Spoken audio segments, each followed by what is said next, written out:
बचपन से ये तो सिखाया गया है कि फिजिकली स्ट्रांग बनना है, ये भी सिखाया गया है कि फाइनेंशियली स्ट्रांग बनना है, इमोशनली भी कई बार ज्ञान मिल जाता है कि इमोशनली स्ट्रांग बनो, लेकिन मेंटली स्ट्रांग बनने को लेकर ना तो कोई जिक्र करता है और ना ही कोई इस पर ध्यान देता है। फिर ये चाहे घर की बात हो, बाहर की बात हो, स्कूल की बात हो या कोई भी बात हो।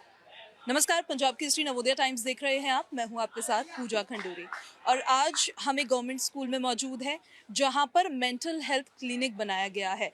अगर मैं आपको ये तस्वीरें दिखाऊं तो आप देख पाएंगे कि ये मेंटल हेल्थ क्लिनिक इस स्कूल के अंदर बनाया गया है जो पिछले 1 साल से यहाँ पर चल रहा है। यहाँ पर मेडिकल ऑफिसर्स है, यहाँ पर साइकोलॉजिस्ट है। अगर किसी बच्चे को बैंडेड वैंडेड की प्रॉब्लम होती है तो उनकी प्रॉब्लम का सोल्यूशन यहाँ पर निकाल दिया जाता है।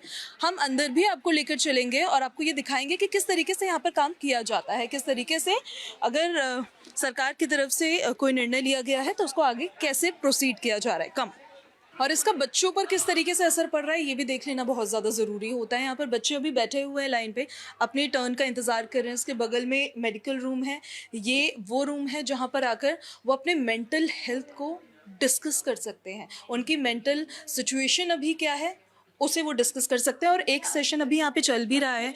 एक 11th क्लास की बच्ची है जो अपनी साइकोलॉजिस्ट से भी बात कर रही हैं, उनसे जानने की कोशिश कर रही हैं कि जो सिचुएशन वो अभी फेस कर रही है उस सिचुएशन में उनको किस तरीके से डील करना पड़ता है। उनसे बात भी हम कर लेते हैं कि किस तरीके से इस पूरे प्रकरण में वो फिट बैठ रहे हैं और किसे आगे इनकी तरफ से किस तरह से बढ़ाया जा रहा है। मैम, आपका नाम क्या है? हाय, मेरा नाम सिमरन है। ओके, आप कब से यहाँ पे वर्क कर रहे हैं? So I been working here for last 2 months. तो मुझे 2 महीने हो गए हैं इधर पोस्टेड हुए हुए। मेरे से पहले एक और साइकोलॉजिस्ट थी जो पोस्टेड थी, एंड मुझे लास्ट 2 महीने से पहले ही पोस्ट किया गया है। एंड मैं इधर काम कर रही हूँ एज अ साइकोलॉजिस्ट। ये हमारा क्लिनिक है, एंड ये जो प्रोजेक्ट है ये पिछले साल से ही चल रहा है। एंड ऑफकोर्स मैं ग्रुप सेशंस कंडक्ट करती हूँ। इन ग्रुप सेशंस के बाद मुझे पता लगता है कि ओके कुछ इंडिविजुअल कंसर्न्स वाले सेशंस भी होते हैं, तो मैं इंडिविजुअल सेशंस भी लेती हूँ बच्चों के साथ।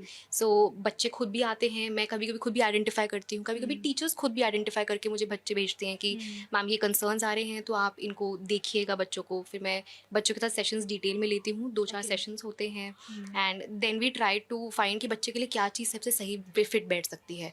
फिर हम उनको रेफ़र करते हैं इभास हॉस्पिटल को, तो वो रेफरल सिस्टम हमारा चलता है। फिर उनकी MMHU वैन आती है एवरी फ्राइडे, जैसे कि कल फ्राइडे है, कल एक वैन आएगी, कुछ बच्चों के केसेस उसमें भी जाते हैं।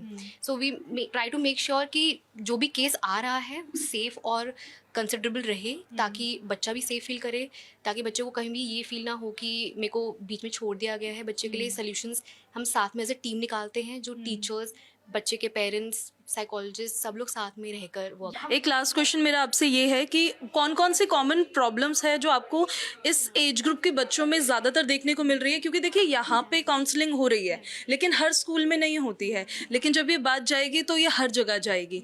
उन प्रॉब्लम्स को एड्रेस करना बहुत ज़्यादा ज़रूरी होता है। वो कौन सी बेसिक प्रॉब्लम्स आप यहाँ पे ज़्यादा देखते हैं? आई थिंक बहुत सारी प्रॉब्लम्स ये भी होती हैं कि बच्चे कभी कभी अलोन महसूस करते हैं, बहुत भीड़ में भी। बच्चों को लगता है कि उनके पास सपोर्ट सिस्टम नहीं है, और एक्चुअली वो बात है भी कि इतना सपोर्ट सिस्टम नहीं होता है। तो लोनलीनेस एक बहुत बड़ा इशू भी होता है, क्योंकि घर पे या फिर आसपास की नेबरहुड में वो उनके पास सपोर्ट नहीं होता है। तो दे फील के वो जो लव एंड अफेक्शन, जो एक प्यार जो मिलना चाहिए घर पर या फिर आसपास, वो नहीं मिल रहा है। तो वो कहीं ना कहीं इफ़ेक्ट करता है और उनको काफ़ी मायूसी भी दे देता है। एंड आई फील कि उसकी वजह से पढ़ाई में भी काफ़ी असर पड़ता है। पढ़ाई से देन देन एपेटाइट पे भी असर पड़ता है, उनके स्लीप पे भी असर पड़ता है, तो ऑटोमेटिकली फिजिकल हेल्थ पे भी असर पड़ता है। तो पढ़ाई के कंसर्न्स भी होते हैं कि मैम कॉन्सेंट्रेट नहीं कर पा रहे हैं, घर पर कोई समझ नहीं रहा है, सब लोग क्रिटिसाइज कर रहे हैं, सब लोग मार रहे हैं, प्रेशर बिल्ड कर रहे हैं। प्रेशर बिल्ड कर रहे हैं, एग्जाम से related stress. It's very possible कि एग्जाम से रिलेटेड मेरे को एग्जाम से जस्ट पहले वॉमिटिंग आ गई, मुझे नॉजिया फील हो रहा है मैम, Right. पता नहीं क्या हो रहा है, बहुत सर में बहुत भारी भारी दर्द हो रहा है। वो फिजिकल सिम्टम्स क्यों है? क्योंकि हमारी बॉडी और माइंड कनेक्टेड है, वो कंसर्न्स हैं। देन कंसर्न्स कि मैम क्लास में बच्चों ने बुली कर दिया, मतलब यहाँ पे बच्चा मुझे रिस्पेक्ट नहीं कर रहा है, मैंने ट्रस्ट किया उस बच्चे को, लेकिन उसने तो मेरा ट्रस्ट तोड़ दिया। अब इस सिचुएशन से कैसे डील करना है ये पता नहीं। या exactly they are like ma'am, मतलब मेरे को जो रिस्पेक्टेड फील होना चाहिए मुझे फील नहीं हो रहा है क्लास में, राइट? मेरे दोस्तों के साथ जो मुझे फील होना चाहिए, मेरे दोस्त नहीं बन रहे हैं, that also comes up. So I think यही है कि एग्जाम स्ट्रेस, अकेडमिक स्ट्रेस, अपने आसपास के लोगों के साथ रिलेशनशिप बनाने में दिक्कत होना, और फिर कैसे डिसाइड करें कि आगे जाके मुझे करना क्या है। लाइक 11th-12th क्लास के बच्चों के लिए मेन कंसर्न होता है मैम आगे करियर में क्या करना है। बिल्कुल। हाँ, सो majorly these issues come up. या बिल्कुल, देखिए आप ये ज़रूर समझिए कि स्वस्थ रहना ज़रूरी है। खूबसूरत होके अच्छा दिख के, ऐसे नहीं, जो यहाँ पे लिखा हुआ भी है कि खूबसूरत लोग हमेशा स्वस्थ नहीं होते और स्वस्थ लोग हमेशा खूबसूरत नहीं होते। लेकिन आप इस चीज़ को समझिए कि अगर आप मेंटली स्वस्थ हैं तो आप खूबसूरत हैं और आप और खूबसूरत आगे बनेंगे। यहाँ पे जो बच्चे हैं उनसे भी हम बात कर लेते हैं। आपका नाम क्या है बेटा? रमशा कौन सी क्लास में हो आप? 11th C। 11th में हो आप यहाँ पे सेशन लेते हो आके? जी किस कैसे क्या क्या सेशंस में करवाती है मैम? मैम, मतलब जो भी में हमें प्रॉब्लम होती है उससे हम किस तरीके से निकल सकते हैं उस चीज़ के बारे में बताते हैं। उस चीज़ के बारे में बताते हैं। आपको पता है मेंटल हेल्थ क्या होता है? मेंटल हेल्थ से आप क्या समझते हो?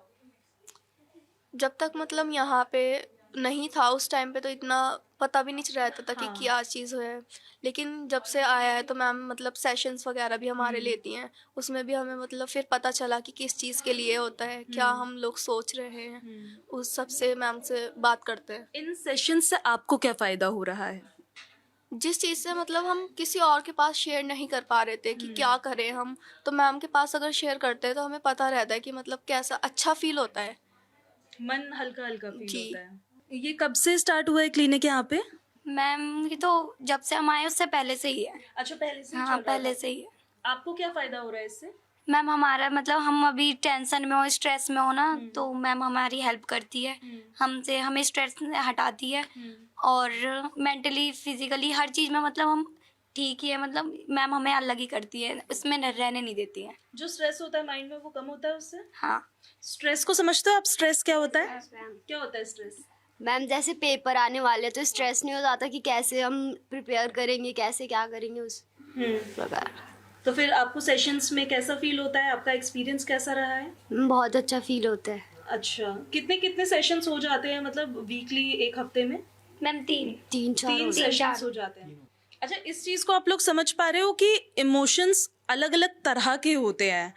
डर, एंजाइटी, घबराहट, उदास होना, खुश होना, लेकिन अगर ऊपर से गुस्सा आ जाता है तो वो सेम नहीं है। ये सारी चीज़ें क्लियर होती है आपके यहाँ पे? यस मैम होती है। जैसे स्कूल में कभी कभी हमने देखा है कि बच्चे ना दूसरे बच्चों को भी बुली कर लेते हैं, है ना? उस चीज़ पे कितना फर्क पड़ता है ऐसे सेशंस के बाद? मैं तो उससे ऑलरेडी हो चुका हूँ बोली बहुत। अच्छा। मैं भी हूँ पर मुझे फ़र्क नहीं पड़ता कि छोड़ देते हैं, बोलने तो बोलना, लोगों को काम है बोलना, पर मैम समझा देती कि ऐसे बोलेंगे अपने आप ठीक हो जाएंगे फिर। ऐसा तो देखिए, ये चीज़ ना समझना बहुत ज़्यादा ज़रूरी है कि अगर आपकी लाइफ में कैसी भी सिचुएशन है, अच्छी है, बुरी है, ख़राब है या जैसे भी है, आपको उसे टैकल कैसे करना है, आपको उस सिचुएशन को हैंडल कैसे करना है, इसका जो मेन ऑब्जेक्टिव है मेडिकल क्लिनिक का वो ये है।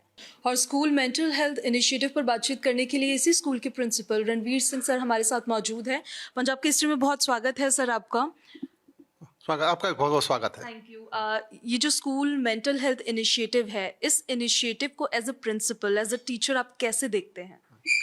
देखिए, ये जो क्लिनिक हमारा 2 साल से चल रहा है और बच्चों का जिसको चोट लग गया, कुछ हो गया, तो हम टीचर के थ्रू गाड़ी से भिजवा दे करते, लेकिन जो मेंटल हेल्थ की बात करते हैं तो बच्चों पर पहले हम लोग भी अपनी बच्चों को बुलाकर करते थे, लेकिन जब से ये हमें प्रोग्राम मिला डायरेक्टेड से साइकोलॉजिस्ट का, तो बच्चे जो बिल्कुल नहीं निकलते थे, बोलते थे, तो बच्चों को हम वहाँ भेज करके, तो एग्रेशन जो करते थे बच्चे, बहुत एग्रेशन में आ जाते थे, उस एग्रेशन में बहुत बढ़िया इसमें कमी आई है, जो कि बच्चे एक दूसरे से एग्रेशन में बोलते थे, किसी को मार धाड़ भी कर देते थे, तो उससे बहुत बच्चों को सपोर्ट मिल रही है। डिसिप्लिन में बहुत अच्छा वो लग रहा है, लेकिन अब आगे भी इस प्रोग्राम को कंटिन्यूस करने के लिए हमने तो वो अनुरोध किया है कि हमें एक साइकोलॉजिस्ट पूर्ण रूप से दे दी जाए, लेकिन हमारे इसके लिए मिली हुई है और बच्चों के सेशन भी वो लेते हैं। जो पहले एग्रेशन था और बच्चे में पता भी नहीं लगता था कौन किस तरह से आ रहा है, तो साइकोलॉजिस्ट ने स्पेशली उन बच्चों को निकाल करके विद्यालय के उन बच्चों को,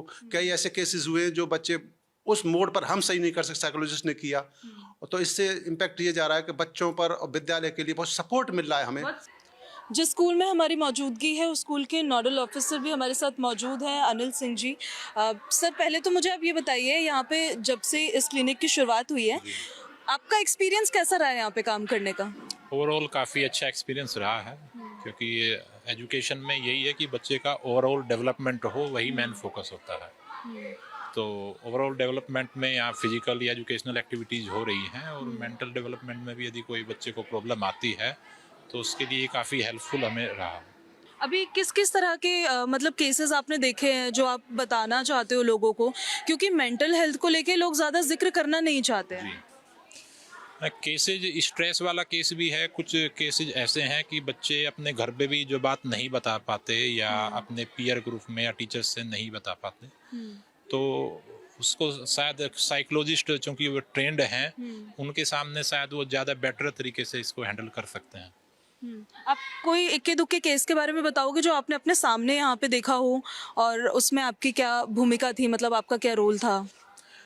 पिछले साल 1-2 बच्चे थे जो कुछ वायलेंट भी हो जाते थे, बच्चों में आपस में झगड़ा होना या स्कूल के बाहर झगड़ा होना, तो उनकी स्पेशल काउंसलिंग कराई गई और बाद में उनके व्यवहार में परिवर्तन भी महसूस किया गया।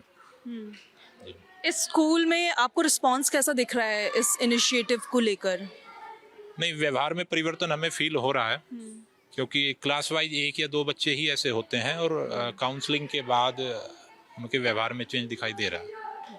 व्यवहार में चेंज दिखाई दे रहा है। बहुत शुक्रिया सर आपका हमारे साथ बातचीत करने के लिए। कैमरामैन विनोद के साथ पूजा खंडूरी, पंजाब केसरी, नवोदय टाइम्स।